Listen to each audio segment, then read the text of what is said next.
Olá, estamos começando mais um episódio do podcast Historicizar, um podcast periódico. E no episódio de hoje, mais uma entrevista.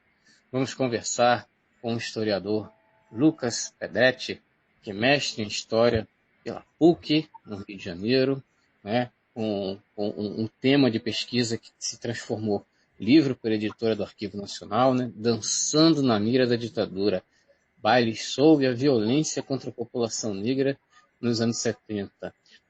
O livro também foi prêmio, né? Um prêmio que se chama Prêmio Pesquisa Memórias Reveladas de 2017. Lucas Pedretti, primeiramente, né, agradecer a sua presença, né, a sua colaboração aqui no nosso podcast. Oi, Anderson, boa tarde, bom dia, boa noite, dependendo do horário que o pessoal estiver nos ouvindo. É um prazer estar aqui com a gente, com você e com todos os seus ouvintes também. Bom, Lucas, prezado Lucas, antes de adentrarmos ao tema, né, queria que você explicasse para nossos ouvintes, já que uma parte dos nossos ouvintes são historiadores ou estudantes de história, né, como foi organizado, né, o objeto, a relação entre o objeto de pesquisa, a construção da problemática e a relação com as fontes, né, a maneira como as fontes foram problematizadas, como as fontes foram esmiuçadas. Legal, boa pergunta para a gente começar. E para responder, eu tenho que, na verdade, ir para um momento anterior à pesquisa, né, que foi inclusive o momento em que nós nos conhecemos, Anderson, aqui no Rio de Janeiro, que é quando eu trabalhava na Comissão da Verdade do Rio de Janeiro. Eu fui pesquisador da Comissão da Verdade do Rio de Janeiro e tive, né, dentre outras responsabilidades na comissão, a tarefa de ficar à frente das pesquisas sobre dois temas muito importantes, né, que foi o tema do racismo na ditadura militar, ou seja, da violência do Estado ditatorial contra a população negra, e também o tema da violência da ditadura nas favelas do Rio de Janeiro.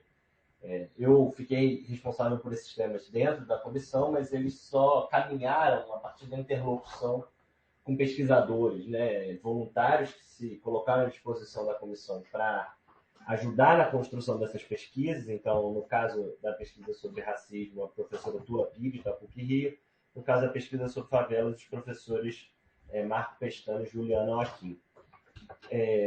E também pesquisas que só caminharam a partir da interlocução com os movimentos sociais, né, com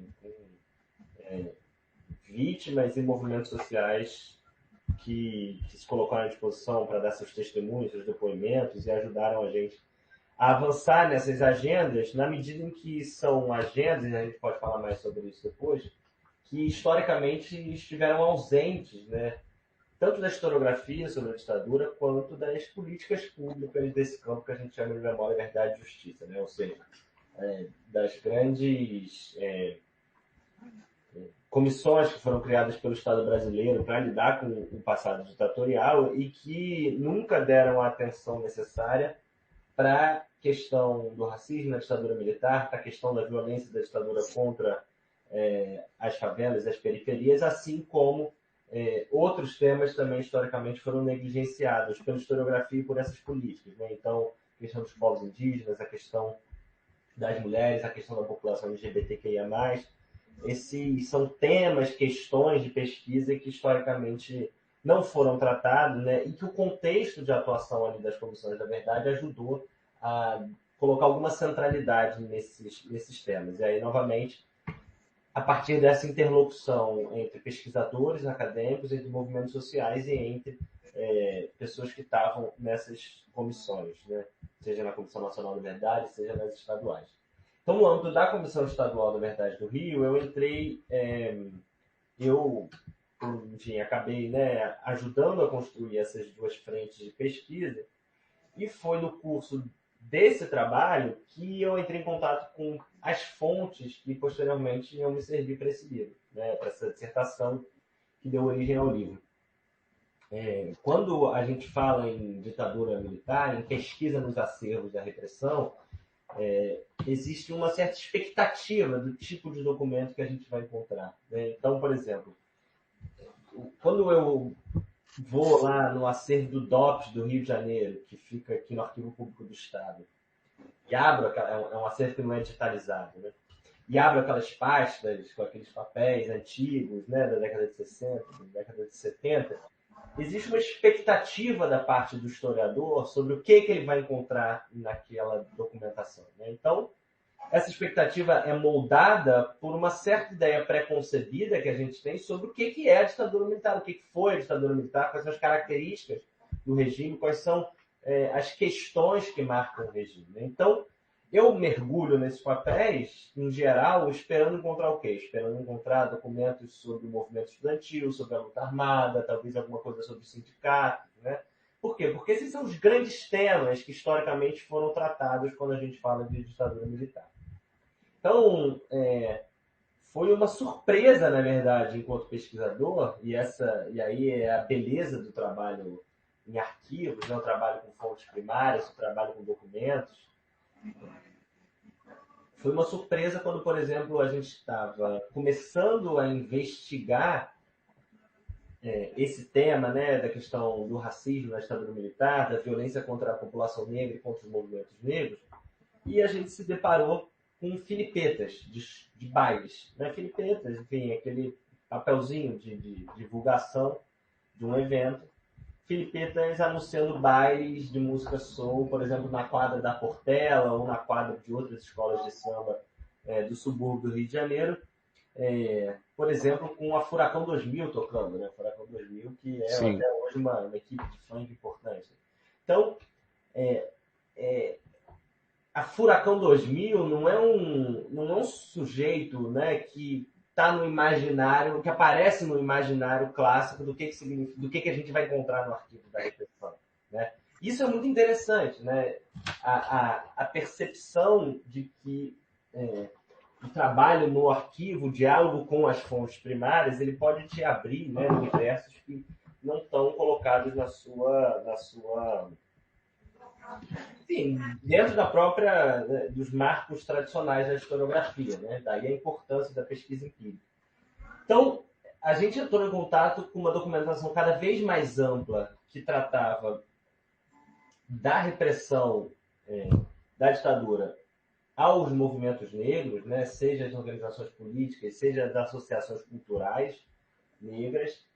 E a partir dessa documentação, a gente construiu o capítulo, né? Naquele momento ali, a gente está falando de 2013, 2014, já existia, e também 2015, né? Existiam alguns trabalhos sobre essa temática na historiografia, é um trabalho bastante precursor, é a dissertação de mestrado da Karen Koslin, em São Paulo, na USP, em que ela se dedica a estudar como o DEOPS de São Paulo investigou os movimentos negros, né? Havia uma bibliografia incipiente, né, ainda muito escassa e muito esparsa sobre esse tema, e a gente construiu o nosso relatório, o nosso capítulo a partir, né, dessas fontes, a partir também do que havia dessa bibliografia e a partir dos depoimentos, né, de figuras que a gente foi procurar do movimento negro que viveram aquele período. E aí, a gente entrega nosso relatório final em dezembro de 2015. E aí eu pensei, bom, essa documentação ela merece um estudo mais aprofundado, né? E é quando eu decido, então, submeter aí um projeto de mestrado para investigar, para dar aprofundamento, né, à investigação sobre os bailes soul. E aí entra uma questão muito interessante que começou a se tornar uma questão de pesquisa no percurso, né, da própria elaboração da pesquisa, que é o fato de que, na Comissão da Verdade, a gente tinha olhado para essa documentação desde um olhar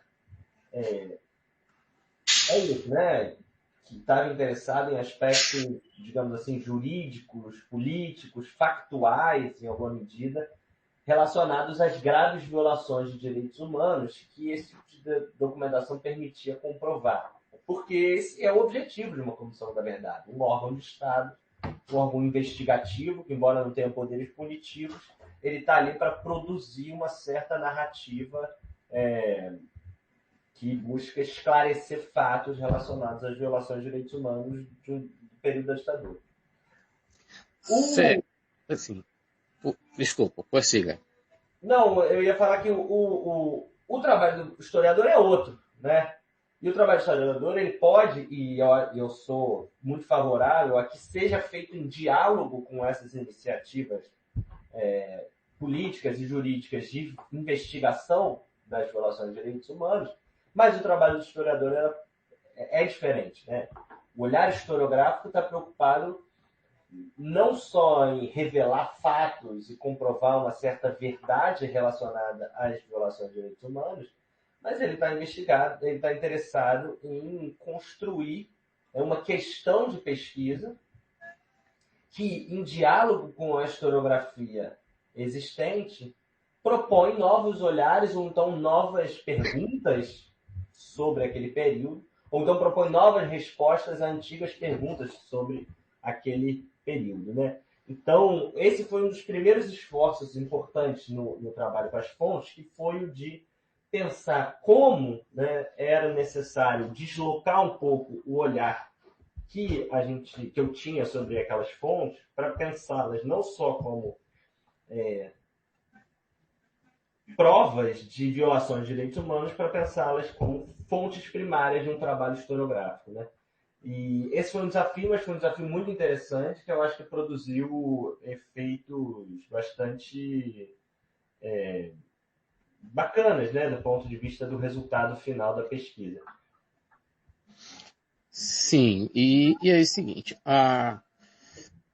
penso que o seu trabalho ele também ajuda na compreensão das inquietações contemporâneas que se referem ao racismo brasileiro, né? Muito tem se discutido, né? Nos jornais todos os dias aparecem casos dramáticos, escandalosos, abjetos de racismo.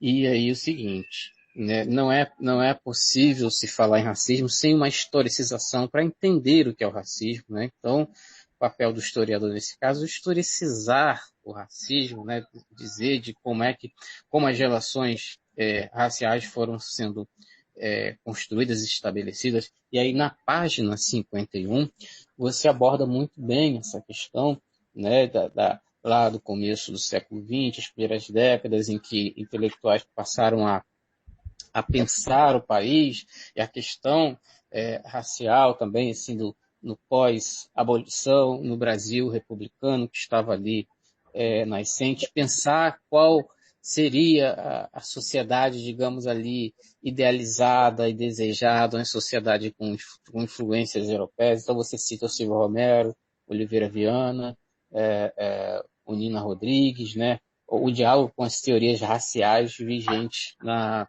época. Então, eu pergunto o seguinte, né? Se há uma relação entre a narrativa que você encontra nos documentos, dos pareceres dos órgãos de vigilância, os órgãos de repressão, a narrativa dos militares, com esse lugar, né, do negro que foi construído no imaginário, né, no simbólico, no estigma que foi construído sobre o negro brasileiro, né? No geral, o negro, o registro do negro no imaginário.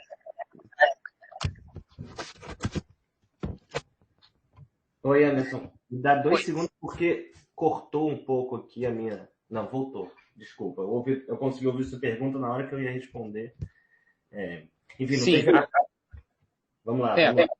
A relação, né, entre a narrativa que você encontra, né, a narrativa dos militares sobre os cidadãos negros, né, a relação com esse discurso que foi construído lá atrás, naquele momento das teorias raciais que estavam vigentes lá naquela época, década de 30, década de 40, né, a construção do negro no imaginário do brasileiro, na construção de um estigma.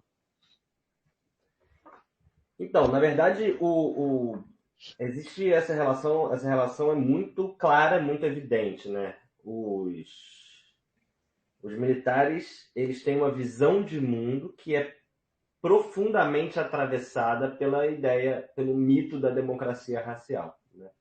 O que diz, né, na verdade, esse mito que é uma das narrativas fundadoras, né, de uma certa ideia de Brasil, cuja força persiste, infelizmente, até hoje. É a ideia de que aqui as relações raciais, né, teriam se dado historicamente de forma menos conflituosa, ou então livre de conflitos. Então, que a relação entre negros, brancos e indígenas aqui teria se produzido de forma harmoniosa, né, fazendo com que o Brasil ocupasse um lugar específico na história das relações raciais, como um termo que aparecia, né, ali até a década de 50, um certo paraíso racial, né, ou então esse termo mais famoso, que é a ideia de democracia racial.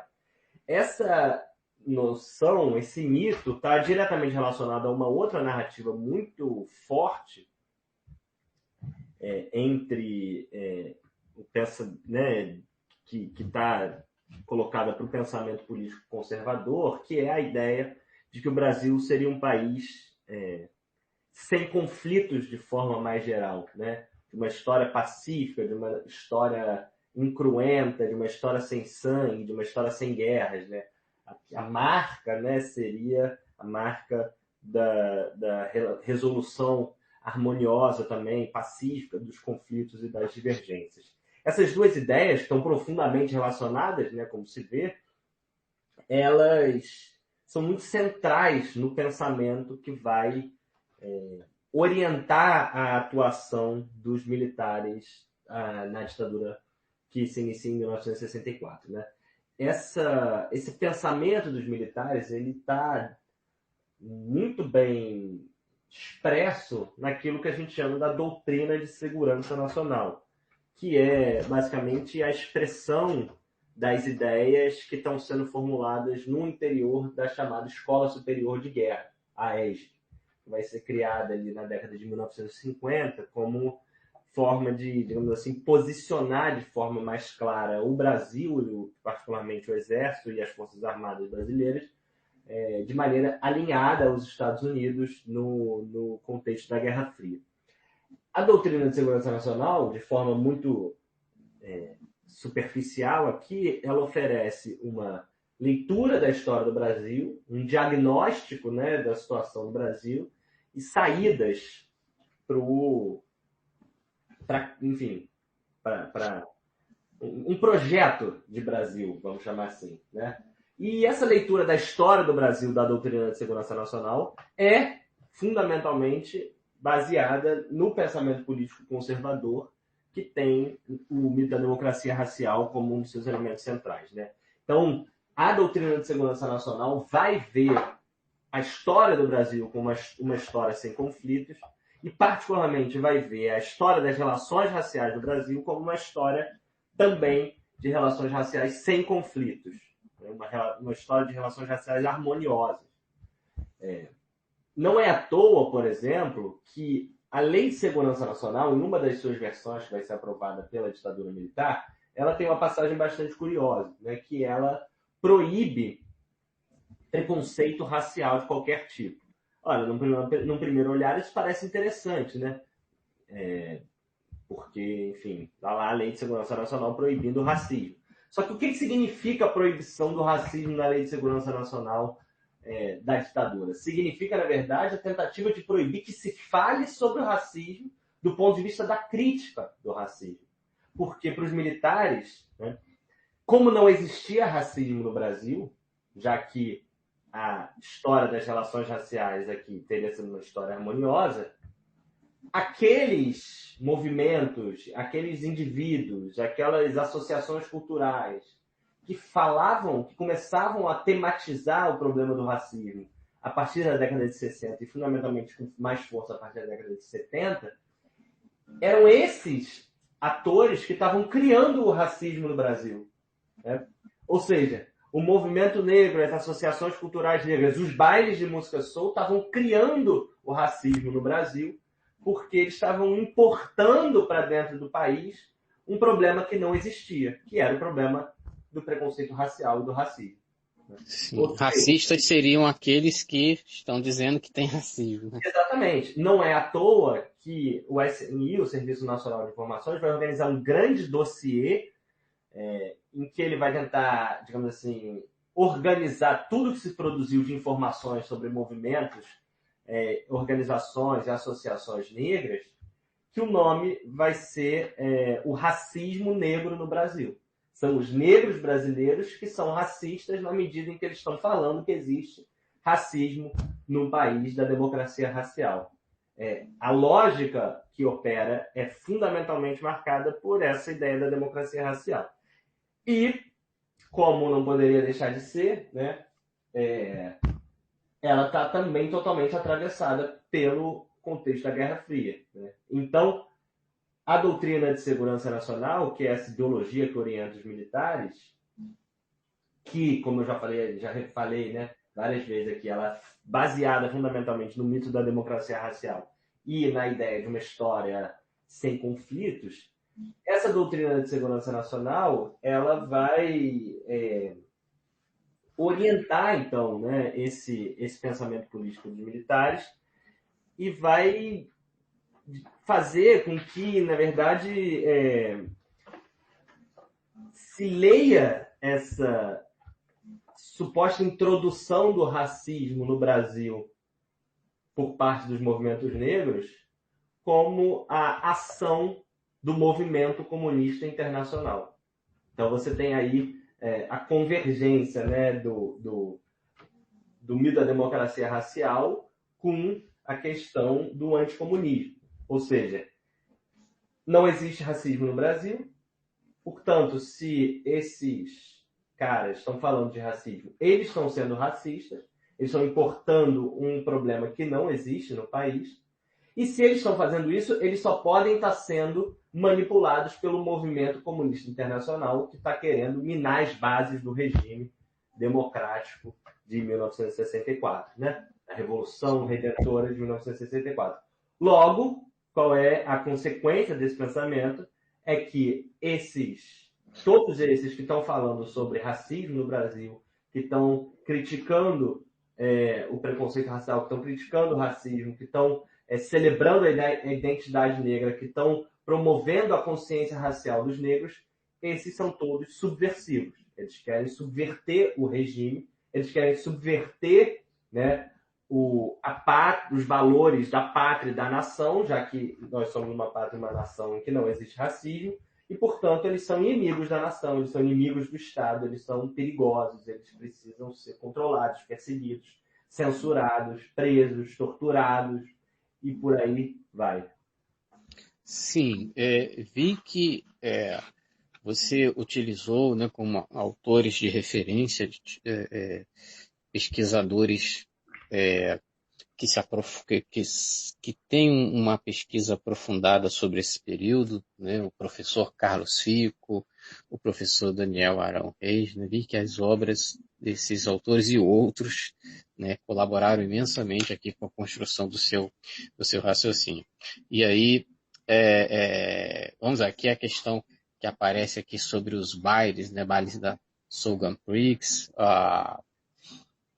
Furacão 2000, né, segundo os órgãos de vigilância, né, 6.000 pessoas de cor, né, assim como se referiam, né, e você coloca aqui, né, a seguinte informação, né, nos bailes, né, eram corpos negros celebrando uma identidade, né, uma grande quantidade de jovens negros reunidos fazia com que eles fossem temidos. E aí, antes de começar a nossa conversa, eu lembrei do livro, né, 1976, Movimento Black Rio, do Luiz Felipe Lima Peixoto e do Zé Otávio Cevadelli, né, e aí na página 84 desse livro, né, que também foi, você citou aqui muito bem um dos protagonistas desse período, né, o senhor Afiló Filho, o famoso Dom Filó, né? E na página 84 do livro desses autores, né, tem uma citação que é muito importante aqui para o tema de seu trabalho, né? ele diz que, né, saindo do baile, quando eu ia entrar no carro, meteram o capuz na minha cabeça e eu só vi estrelas. Me levaram dentro do camburão, dei algumas voltas. Pelo cheiro, pela umidade, mais tarde eu vim saber que era aquele quartel da Polícia do Exército, na Barão de Mesquita. Chegando lá, me botaram em uma cadeira, tiraram o capuz, tinha muita luz, muita luz. Eles perguntaram onde estava o 1 milhão, se eu era comunista. Aí apagaram toda a luz e falaram, agora você vai ver. Aí eu falei, se eu sumir, imagino que vai ter na porta. Se um baile tem 15 mil, multiplica isso por 400 bailes que acontecem. Aí eles pararam, fizeram uma reflexão e me deixaram lá por um bom tempo. Aí me botaram no carro e me largaram no lixo, né? Essa questão que é levantada aqui pelo depoimento de Dom Filó, dos militares suspeitarem que essa grande quantidade de jovens negros que estavam celebrando a identidade nos bailes da periferia, cidadãos cariocas que vivenciavam em seu cotidiano o racismo, a repressão, a marginalidade, a ideia de que eles poderiam estar sendo patrocinados pelo movimento Black Power, Panteras Negras, e assim como o pensamento de esquerda também os apontavam como um movimento Yankee. O que na sua obra você captou dessa relação? Pois é, eu acho que tem duas coisas aí, né, que eu acho que eu vou começar pelo final, sobre essa coisa da esquerda também ter tido muita dificuldade de compreender esse movimento, né? De fato, né, existia no interior da esquerda, né, uma leitura que a gente chama, né, da perspectiva do nacional popular, principalmente uma leitura sobre a cultura que buscava, de alguma maneira, uma certa identidade nacional também essencializada, né? E, portanto, esses setores da esquerda, muito marcados por essa perspectiva do nacional popular, também vão enxergar a entrada, né, a chegada dos bailes soul como uma espécie de invasão, de um estrangeirismo que estaria vindo aí para macular aquilo que era realmente nacional, realmente brasileiro, que seria o samba, né? Portanto, parte da esquerda vai ter muita dificuldade de entender a importância desses bailes, né? Enfim, desse gênero musical como um todo, do conjunto de referências identitárias e imagéticas que isso vai trazer, estéticas também, né? E, sem querer fazer um parênteses muito grande, mas a gente vê ecos desse problema até hoje, né? De uma certa tensão no interior da esquerda entre aqueles grupos que vão falar que, por exemplo, fazer o debate sobre o racismo, tal como os movimentos negros fazem no Brasil, seria aí uma forma deturpada de falar sobre a questão, porque no Brasil o problema racial teria se desenvolvido de uma forma diferente da dos Estados Unidos, então aqui o debate deveria se dar de forma diferente. Né? Até hoje tem gente na esquerda que faz isso, né? E aí acusa o que eles chamam do certo identitarismo do movimento negro, né? A gente hoje tem uma figura, enfim, a gente está gravando aqui, eu não tenho certeza quando vai ao ar, a gente está gravando na véspera do primeiro turno, né? O Ciro Gomes hoje tem adotado uma linha narrativa muito nessa perspectiva, né? De criticar o que ele chama de movimentos identitários em nome de uma suposta identidade realmente nacional, né? E aí entra aí nesse balaio os movimentos negros, a discussão sobre feminismo, e para ficar numa figura extremamente, enfim, vou pensar aqui com a melhor palavra, mas vou chamar de pitoresca, que é o Aldo Rebelo, ele tem falado com todas as letras exatamente isso, né? Que é preciso buscar uma identidade nacional. Então, num discurso que se aproxima perigosamente do ultranacionalismo bolsonarista. Né? Então, fechando esse parênteses da contemporaneidade, mas que eu acho que ajuda a iluminar, né, um pouco esse problema no passado, a gente via também naquele momento uma discussão no interior da esquerda em torno do quanto esses bailes de música soul, essa estética do soul, seria um estrangeirismo, né, e, portanto, também seria aí algo de fora da identidade nacional. Então, nesse sentido, né, você teve ataques aos bailes vindos também de setores da esquerda, que muitas vezes se assemelhavam de certa maneira, embora não fossem exatamente a mesma coisa, mas se assemelhavam de certa maneira ao tipo de ataque que, né, a direita fazia. Né? Então, isso, na verdade, né, essa semelhança que a gente enxerga dos ataques da esquerda e da direita ao Soul, ela, na verdade, é muito reveladora. Ela é reveladora da força do mito da democracia racial como essa narrativa fundadora, né, e fundante do pensamento brasileiro. Né? Ou seja, mesmo os setores que buscavam, de alguma maneira, pensar em soluções revolucionárias, emancipatórias, né, estavam completamente embebidos dessa ideia de uma certa brasilidade harmônica, cordial, e que tinha aí no mito da democracia racial um elemento muito importante. Não, eu acho que a força desse mito da democracia racial segue sendo, inclusive, uma barreira importante, né, para que a esquerda brasileira, as esquerdas brasileiras, consigam assumir com a centralidade necessária o problema do racismo. Né? Discutir qualquer reconstrução da democracia hoje passa necessariamente por discutir o racismo. E tem setores da esquerda que têm dificuldade de entender essa centralidade, muito porque estão ainda marcados por esse mito da democracia racial. Então, acho que esse é um dos aspectos da sua pergunta. O outro aspecto tem a ver com essa, né, a narrativa do Filó, da prisão dele, né, e me lembra aí um outro elemento que eu acho que é um dos elementos fundamentais e que dialoga também com aquela primeira questão sobre as fontes. Né? Basicamente pelo seguinte, a gente, uma das coisas, como eu falei, né, foi preciso encontrar um olhar historiográfico que era diferente do olhar da Comissão da Verdade. Então, uma das coisas que me permitiu realocar esse olhar foi não só olhar para as mesmas fontes com outras perguntas, mas também buscar novos depoimentos, né? Novas fontes, e aí principalmente novas fontes da história oral. E foi quando eu comecei a conversar com vários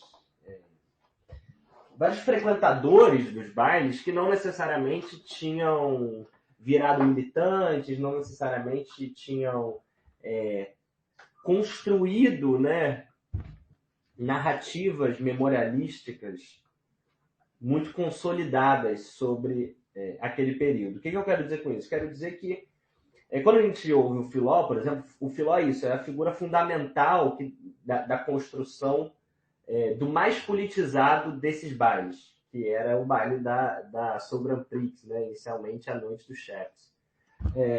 O Filó é uma figura politizada já naquele momento e seguiu sendo uma figura extremamente politizada e importante em todo o período que se segue a ditadura, e até hoje é uma referência fundamental do movimento negro no Rio de Janeiro e no Brasil. Né? Portanto, a leitura dele sobre os bailes é uma leitura também muito politizada, porque já naquele momento ele pensava os bailes como um espaço de mobilização, de discussão sobre o racismo, de discussão sobre a consciência negra. Ele produzia bailes que tinham essa pegada, né? Ele produzia bailes que transmitiam imagens de filmes com a temática racial na parede, enquanto o baile estava rolando, e aí o baile era interrompido, e aí o Filó subia no palco, pegava o microfone e fazia uma fala de incentivo à consciência, né, a tomada de consciência negra, de crítica ao racismo. Portanto, eram bailes marcadamente politizados, mas isso não era a regra. Né? Pelo contrário, quando você vai conversar com vários outros frequentadores dos bailes que iam em outras festas, né, aparece muito o relato de que, olha, eu não discutia racismo no baile, eu ia para me divertir, eu ia para namorar, eu ia para dançar. Ou seja, depoimentos que apontam os bailes como espaço fundamentalmente de lazer, mais do que de discussão política, né? Só que esses mesmos depoimentos, esses mesmos indivíduos, essas mesmas pessoas, esses mesmos sujeitos que contam que para eles o baile não era um espaço de discussão política, no sentido estrito do termo, eles contam duas coisas. A primeira é que, de alguma maneira, o debate racial estava colocado ali, ainda que não explicitamente. Porque foi naquele momento que a pessoa decidiu assumir o seu cabelo black, porque foi naquele momento que a pessoa passou a usar roupas de determinadas estampas, né, que remetiam à estética africana, porque foi naquele momento que a pessoa começou a se identificar enquanto negra. Portanto, a política e a discussão racial estavam presentes, mesmo quando não de forma explícita, como era nos bailes do Filó. E a segunda questão é que também nesses relatos de pessoas que falaram que iam para o baile fundamentalmente pelo lazer, o relato da violência também está presente. Não existe uma pessoa que tenha frequentado os bailes, com quem eu tenha conversado, que não tenha relatado que eventualmente numa ida a um baile não tenha tomado uma dura da polícia, né? E esses relatos são múltiplos e alguns muito parecidos com o tipo de relato da tortura que a gente ouve dos chamados presos políticos, né? Então, um cara que estava indo para o baile sem documento de identificação foi parado, a polícia levou ele para a delegacia e ele passou o final de semana sendo torturado, né? com pau de arara, com um relato de tortura muito frequente que a gente ouve. É o corte do cabelo Black Power, né, que é muito simbólico.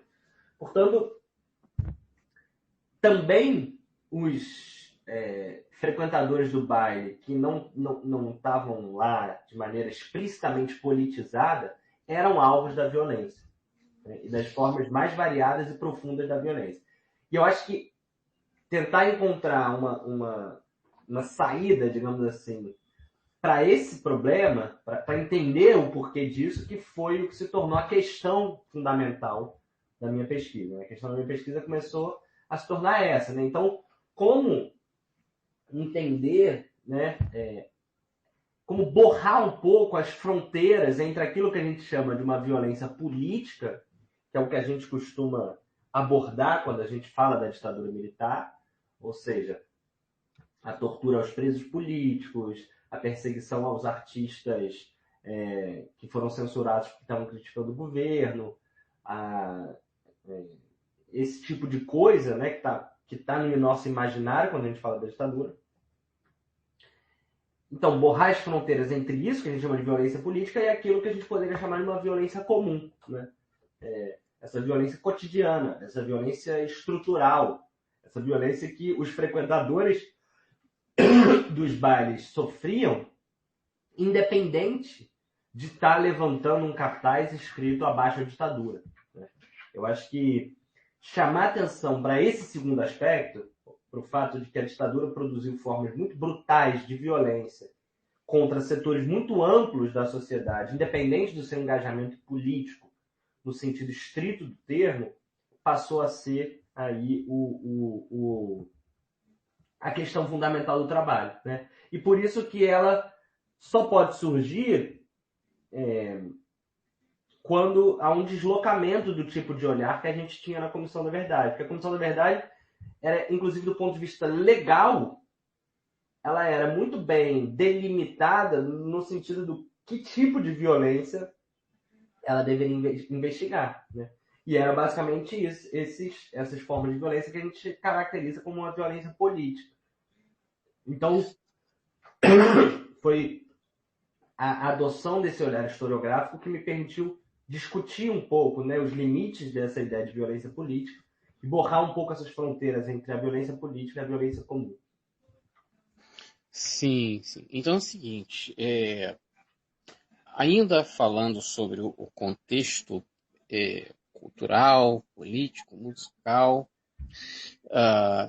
que atravessa a sua obra, né? Então, existiam sujeitos que protagonizaram, né, inquietações, principalmente o Tony Tornado, né, no episódio do Maracanãzinho, da canção Black is Beautiful, cantado pela Elis Regina, né, o erguer o punho direito, né, com o símbolo do gesto do poder negro, da resistência negra. Ele é acusado pelos agentes, né, de cometer a infame calúnia de dizer que existe discriminação racial no país, né? Tinha também o Gerson King Kong, que estavam ali despontando nesse mesmo cenário, e um pouco depois Tornado também gravaria Se Jesus Fosse um Homem de Cor, também será chamado mais uma vez para dar depoimento aos agentes, né, se referindo a ele: você não é o negão da BR-3. E Wilson Simonal, com seu tributo a Martin Luther King, também foi chamado a dar explicações sobre essa letra que falava sobre um problema que não existia no Brasil. O Simonal também chegou a ser chamado de o Frank Sinatra do Bico das Garrafas no começo de sua carreira, né? E aí um outro tema que aparece no seu livro, para a última questão a ser abordada, que chamou muita atenção. Em 1988 vai haver uma marcha do movimento negro, né? Para falar da inquietação, né? Do centenário da abolição, e exatamente ali na Avenida Presidente Vargas, né, é impedida a passagem dessa marcha, um clima extremamente tenso, né, soldados armados. Lembro de comentários do saudoso ator Antônio Pompeu, né, que esteve presente, comentando quanto que foi tenso, né? Antônio Pompeu, que foi protagonista no filme Quilombo, né, interpretando o Zumbi dos Palmares, né, filme importantíssimo de Cacá Diegues, de 83. Então, eu lhe pergunto o seguinte: você teve acesso a esse parecer de 88? Eu estou falando 1988, é o ano da Constituição Cidadã. Já havia oficialmente se encerrado a ditadura, mas mesmo assim existia um parecer dos órgãos militares a respeito dessa questão. Queria que você comentasse sobre o que aparece no seu livro já de 1988, uma observação. Pois é, eu acho esse documento muito simbólico, né? Exatamente pelo que você falou. Em 1988, a gente está discutindo o centenário da abolição e uma nova Constituição ao mesmo tempo, né? E aí o movimento negro organiza uma marcha que deveria começar aqui na Igreja da Candelária, aqui no centro do Rio de Janeiro, e caminhar até a estátua de Zumbi dos Palmares, que fica ao final da Avenida Presidente Vargas, ou seja, atravessar a grande Avenida Presidente Vargas. No meio desse trajeto, no entanto, o movimento negro passaria na frente do prédio do então chamado Comando do Primeiro Exército, hoje Comando Militar do Leste, que era, enfim, um centro importante, né, do núcleo decisório das Forças Armadas. E o Exército decide, então, interromper a marcha, a chamada Marcha pela Farsa da Abolição, ali na frente do prédio do Primeiro Exército, alegando riscos, né, alegando questão de segurança, etc. Mas esses documentos mostram para a gente que o Exército havia feito todo um estudo nos meses que precederam a marcha, tentando ler, né, a atuação do movimento negro como se fosse a distorção de um fato histórico, né? Qual era a distorção do fato histórico na cabeça dos militares? Era o fato de que o movimento negro estava criticando, né, já vinha criticando com muita ênfase desde a década de 70, mas a marcha de 88 é muito simbólica nesse sentido, criticando o marco do 13 de maio como símbolo para a abolição, né? E estava, com isso, não só propondo uma nova história do Brasil, né? Ou seja, para usar uma metáfora que ficou mais famosa recentemente com o Samba da Mangueira, né? O Movimento Negro 88, ao propor essa marcha, estava chamando atenção para as histórias que a história oficial não conta, né? falando, não é a princesa Isabel, redentora, boazinha, né, que tem que ser homenageada nos nossos debates sobre a consciência negra, sobre a abolição. Né? E aí é nesse contexto que se debate, né, a data do 20 de novembro como Dia da Consciência Negra, como uma homenagem a Zumbi dos Palmares. Então é o Zumbi que deve ser homenageado e não a Isabel. E na cabeça dos militares, todo esse debate que o movimento negro estava propondo era o que eles chamavam textualmente, nesses relatórios, da distorção de um fato histórico. Por quê? Porque a lógica é exatamente aquela que a gente já falou mais cedo. Na cabeça dos militares, o Brasil é um país sem racismo, as relações raciais aqui se desenvolveram de maneira harmoniosa. A princesa Isabel foi exatamente isso, foi uma redentora, né, que, em nome da bondade da coroa, decidiu abolir a escravidão, fez isso de forma pacífica novamente, né? E, portanto, essa é a história que para os militares interessava contar. Né? Uma história sem luta, uma história sem conflito, uma história sem revolta, uma história de benesses oferecidas pela coroa, de benesses oferecidas pelos brancos. Né? E para o movimento negro, essa não é a história que interessava contar, porque essa não é a história do Brasil. A história da população escravizada aqui é uma história de luta, de resistência, é uma história de conflito, é uma história de combate. Né? A história da abolição é uma história de profundas disputas. A abolição é, na verdade, uma forma que a coroa encontrou de, como se diz, né, entregar os anéis sem perder os dedos, né? De tentar evitar ali um avanço do movimento abolicionista e formas mais profundas de abolição, com redistribuição de terra, com reforma agrária. Né? Então, era essa, sim, a história que interessava ao movimento negro contar. Interessa até hoje, porque essa disputa está colocada até hoje. Se a disputa narrativa sobre a abolição, se a disputa narrativa sobre o passado, ela está colocada até hoje em termos muito parecidos com o que estava colocado ali em 88. Né? O que é, né, o presidente da Fundação Palmares, se não um agente interessado em promover exatamente essa ideia que os militares estavam defendendo em 88. Então, é um documento simbólico porque ele é muito claro ao expor essa disputa narrativa sobre o passado, mas ele é muito simbólico, como você falou, porque ele é de 88. Porque ele mostra pra gente, de forma muito inequívoca, que o Exército, que as Forças Armadas brasileiras não entraram em nenhum tipo de autorreflexão e autocrítica depois da ditadura militar. Não entraram em nenhuma reformulação das suas doutrinas, das suas formas de ler a história do Brasil. Né? Porque, na verdade, esse documento de 88,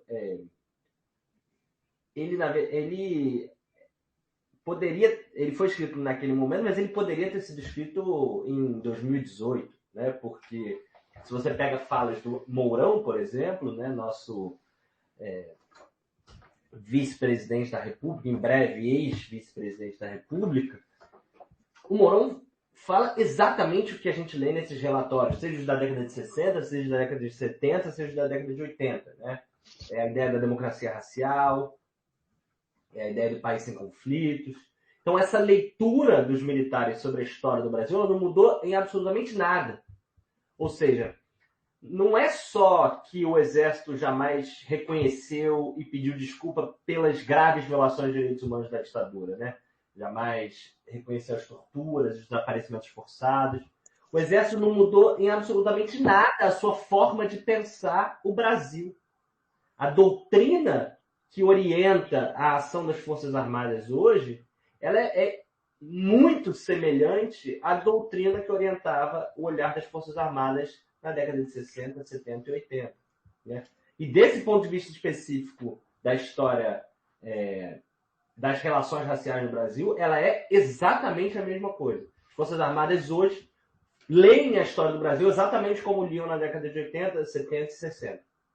Portanto, um indício inequívoco aí de um déficit democrático gigantesco que a gente tem até hoje, que é uma reformulação, né, nas doutrinas, nas formas de pensar das Forças Armadas, para que essas Forças Armadas se adequem a um regime democrático, se adequem aos debates que hoje a sociedade brasileira trava em relação ao racismo, em relação ao machismo, em relação ao LGBTQIA+, fobia, né? Porque é disso que se trata, né? Se trata da necessidade da gente perceber que as Forças Armadas brasileiras seguem operando na lógica da Guerra Fria, seguem vendo inimigos internos, seguem achando que o Brasil é o país da democracia racial. E agora o Bolsonaro vai ser, enfim, expulso do poder, né? A gente vai ganhar daqui a 5 dias no primeiro turno, se tudo der certo. Se não der, a gente vai ganhar no segundo turno. E a questão das Forças Armadas vai permanecer aí. O que a gente precisa fazer para construir Forças Armadas que estejam minimamente dispostas a atuar à luz de um pensamento democrático, um pensamento que aceita a diversidade, um pensamento que reconhece o passado brasileiro como um passado de violência e de luta, né?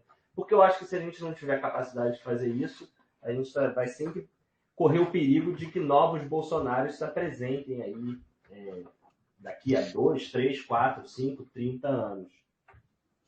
Sim, e é importante essa sua abordagem sobre essa documentação de 1988, né? Já que eu comecei a entrevista trazendo para você exatamente um ponto de partida, as inquietações do presente, né? Quando você citou, por exemplo, né, a gestão da Fundação Palmares, né, vinculada a esse discurso fundamentado já há muitas décadas. Então, Lucas Pedretti, quero lhe agradecer pela imensa colaboração aqui do seu depoimento, falando sobre o seu trabalho, né? Penso que os nossos ouvintes vão ter acesso a um importante material, né, que leve à reflexão de um tema tão sério e tão delicado para a história de nosso país, né, já que um dos pilares da cidadania é a educação, o acesso à informação, né, já que um país se faz com homens e livros, um país se faz com homens e educação. E a sua entrevista ela vai nesse sentido de educar. Então, muitíssimo obrigado pela sua colaboração, Lucas Pedretti. Eu que agradeço, Anderson, pela oportunidade, pelo convite, pelo espaço. Enfim, fiquei muito feliz aqui da gente bater esse papo. Convidar quem tiver interesse no trabalho, né? Ele está disponível gratuitamente em e-book. Vocês conseguem encontrar lá no site Academia Edu, enfim, na minha página lá, nas minhas redes sociais também. E se alguém quiser a cópia física do livro, aí a venda diretamente comigo, mas procura aí nas redes sociais que a gente troca uma ideia, organiza isso. E no mais, o mais legal é estar aqui tendo a oportunidade de conversar com todo mundo e com você, Anderson. Obrigado de novo. Bom, enquanto conversávamos, eu coloquei bem baixo para não atravessar nossas vozes, o som de Wilson Simonal, que estava atento ao que estava acontecendo no seu ao redor, lançando a música tributo a Martin Luther King. Então, a todos que nos ouvem, um abraço e até o próximo episódio.